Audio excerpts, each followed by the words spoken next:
الله الرحمن الرحيم ولنبلونكم بشيء من الخوف والجوع ونقص من الأموال والأنفس والثمرات وبشر الصابرين الذين إذا أصابتهم مصيبة قالوا إنا لله وإنا إليه راجعون أولئك عليهم صلوات من ربهم ورحمة وأولئك هم المهتدون. marka hore sida sharafta leh qiimaha leh aad ii soo dhaweyseenayaan halkan ka mahad celinaya waxaan si gaar ah uga mahad celinayaa odayaasha qiimaha leh ambassador Yusuf Garaad iyo tiimka xafiiska Faaduma ay hogaaminayso iyo dhammaan saaxiibada warbaahinta halkan maaragtay soo dhaweynteeda maanta halkan u joogay waqtigooda qaaliga u lumiyay runtii aad iyo aad u mahad celinayaa. waxaan rabaa sidoo kale inaan u mahad celiyo markii dhibkan uu soo gaaray dadkii faraha badnaa ee Soomaaliyeed ee dal iyo dibad sameeyay inay maaragtay ii soo duceeyaan ayadana waxay ahayd maaragtay meel walba laga soo duceeyay marka dadkaasna waxaan leeyahay Ilaahay ajir idinka siiyo. waxaan u mahad celinayaa ra'iisul wasaaraha xukuumadda oo runtii garab istaag ii muujiyay runtii xilligii dhibkan ugu dhacay oo isla markaasna si degdeg ah amray in duulimaad qaas ah lagu qaado. sidoo kale waxaan u mahad celinayaa dhammaan dadkii dawladda ka tirsanaa maaragtay ila xanuunsaday runtii wixii dhacay 16kii January maalin axad waxay ahayd wax maaragtay masiibo ah Ilaaha naga badbaadiyay laakiin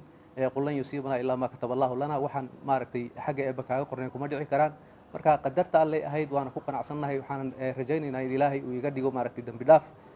qof kasto Soomaaliyeed oo maaragtay ii damqadayna waa u mahad celinayaa. sidoo kale waxaan rabaa inaan si gaar ah ugu mahad celiyo dhaqaatiirta isbitaalka Erdogan oo Digfer oo ah isbitaal runtii niman dhalinyaro ah oo hawshii ay qabteen horseed ay u ahayd hawsh dhan wal ay qabtay markii halka la geeyay warbixinta ay qoreen iyo sida ay u shaqeeyeen ayaa waxay muujinaysaa in dalkan uu weli adkaysi leeyahay oo ay joogaan dad rajale oo mustaqbalka ka shaqeynaya marka aad ugu mahad celinaa maamulka iyo shaqaalaha isbitaalkaba. sida ogtihiin waxaan ka mid ahay dadka Soomaaliyeed ee musharaxiinta ahaa ee rabay inay sanadkan xildhibaan noqdaan marka hawshaasna maaragtay insha Allah waa sii wadi doonaa.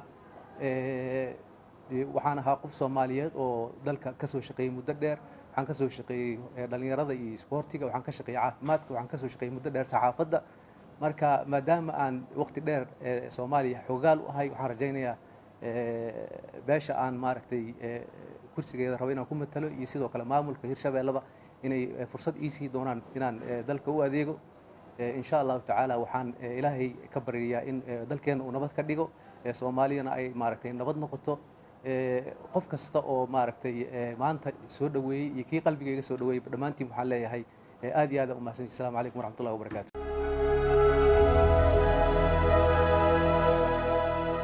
ila xasuusnow inaad ilaaliso naftaada qoyskaaga iyo dhammaan bulshada oo dhan marka aad joogto meelaha dadka ay ku badan yihiin. waa xilligii laga adkaan lahaa COVID-19 waa markii aad qoyskaaga ka ilaalin lahayd cudurkan dilaaga ah waana waqtigii la xasuusan lahaa in laga badbaado COVID-19 marka dad badan hal meel la isugu keenayo. duruufaha qaarkood waa laga yaabaa inaad u baahato inaad joogtid meelaha dadka ay ku badan yihiin sida xafladaha sanadguurooyinka ciyaaraha amaba kulamada doorashada. haddaba waxaad u baahan tahay inaad xasuusato oo aad qaadato tallaabooyinka aad uga badbaadi lahayd COVID-19 naftaada qoyskaaga asxaabtaada iyo bulshada. ku faraxalo saabuun iyo biyo joogto ah xiro afxirka ha joojin inaad ilaaliso kala fogaanshiyaha ka fogow dadka kale ugu yaraan 2 mitir ka ilaali gacmahaaga inaad ku taabato wejiga ama meelo kale qaado tallaalka COVID-19. haddii aad wax su'aalaha qabtid fadlan weydii xarumaha iyo shaqaalaha caafimaad ee kuugu dhow.